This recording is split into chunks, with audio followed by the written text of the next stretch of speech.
प्रिय विद्यार्थियों, पिछले टर्म पर हमने हिंदी साहित्य के अंतर्गत बीए थर्ड फर्स्ट पेपर के अंतर्गत छायावाद पर चर्चा की थी। आज मैं प्रगतिवाद को आज के अध्ययन का विषय बना रहा हूँ, जो प्रगतिवाद 1936 से लेकर 1943 तक का युग माना जाता है। प्रगतिवाद का शाब्दिक अर्थ प्रकृष्ट, गति, ऊंची गति या उन्नति है। संस्कृत के अनुसार प्र प्लस गम प्लस हिन बराबर प्रगति होता है, जिसका अर्थ पूर्ण या उत्कृष्ट रूप से किसी भाव को, किसी विचार को गतिवान करना है। प्रगति शब्द अंग्रेजी के प्रोग्रेस शब्द से समता रखता है। प्रोग्रेस में प्रो का अर्थ है आगे और ग्रेस का अर्थ है चलना। जो साहित्य जीवन को आगे बढ़ाने में सहायक हो वही प्रगतिशील साहित्य कहा जाता है। विभिन्न विद्वानों ने प्रगतिवाद की परिभाषाएं दी हैं, जिनमें डॉक्टर रामविलास शर्मा का कथन है, प्रगतिशील साहित्य से मतलब उस साहित्य से है जो समाज को आगे बढ़ाता है, मनुष्य के विकास में सहायक होता है। इसी क्रम में प्रेम नारायण शुक्ल ने परिभाषा देते हुए कहा है, आज प्रगतिवाद साम्यवाद का प्रतीक हो गया है। राजनीति में जिसे हम साम्यवाद कहते हैं, साहित्य में उसे ही प्रगतिवाद कहते हैं। डॉक्टर नगेंद्र के अनुसार मार्क्सवाद का साहित्यीकरण ही प्रगतिवाद है। इसके बाद साहित्य के अंतर्गत प्रगतिवाद की विशेषताएं, जिनमें पहली विशेषता है मार्क्सवादी अथवा साम्यवाद विचारधारा का प्रभाव। प्रगतिवाद पर में मानववाद की प्रधानता है। तीसरी विशेषता है क्रांति के स्वरों की गूंज है और पूंजीवाद का विरोध है। नेक्स्ट है शोषितों का करुण क्रंदन है। छठवीं विशेषता है वेदना निराशा की अभिव्यक्ति है। सातवीं विशेषता समाज का यथार्थ चित्रण है और नारी स्वतंत्रता पर बल है।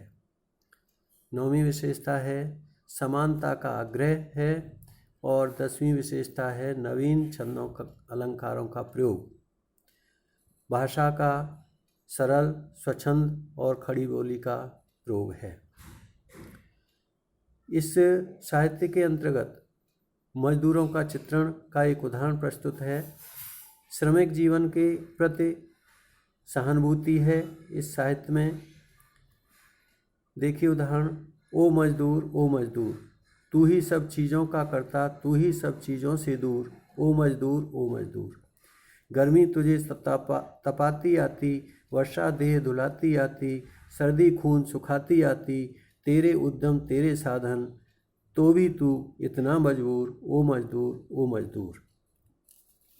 प्रगतिवादी साहित्य में गरीब, मजदूरों, शोषितों के प्रति अपना सहानुभूतिपूर्ण प्रदर्शन किया है। निराला ने एक पथ पर अपना मजदूरनी का कार्य करते हुए चित्रण व्यक्त किया है। श्याम तन भर बंधा यौवन, नत नयन प्रिय कर्म रतमन, गुर हथौड़ा हाथ करती बार बार प्रहार, वह तोड़ती पत्थर। निराला ने भिक्षुक कविता में एक भिखारी का चित्रण बड़े ही मानवीय ढंग से और सहानुभूतिपूर्ण किया है। वह आता दो टूक कलेजे के करता, पछताता पथ पर आता, पेट पीठ दोनों मिलकर हैं एक, चल रहा लकुटिया टेक, मुट्ठी भर दाने को भूख मिटाने को, मुँह फटी पुरानी झोली को फैलाता वह आता। प्रगतिवादी साहित्य का मूल्यांकन न करते हुए डॉक्टर रामविलास शर्मा कहते हैं, प्रगतिशील साहित्य युग की मांग को पूरा करने वाला साहित्य है।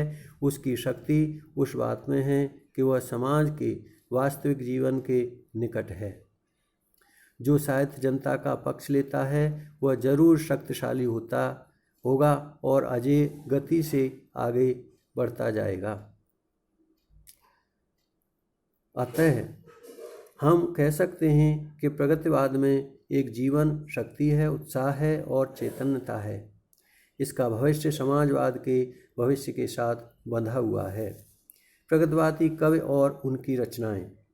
रामधारी सिंह दिनकर, सुमित्रानंदन पंत प्रमुख प्रगतिवादी साहित्यकार हैं। इसके अलावा सूर्यकांत त्रिपाठी निराला, रांगे राघव, हरिवंश राय बच्चन, नागार्जुन, रामविलास शर्मा।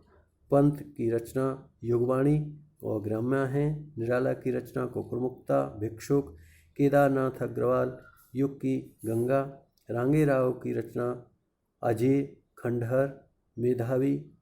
नागार्जुन की रचना युगधारा है। भारत भूषण, मुक्ति मार्ग, जागते रहो।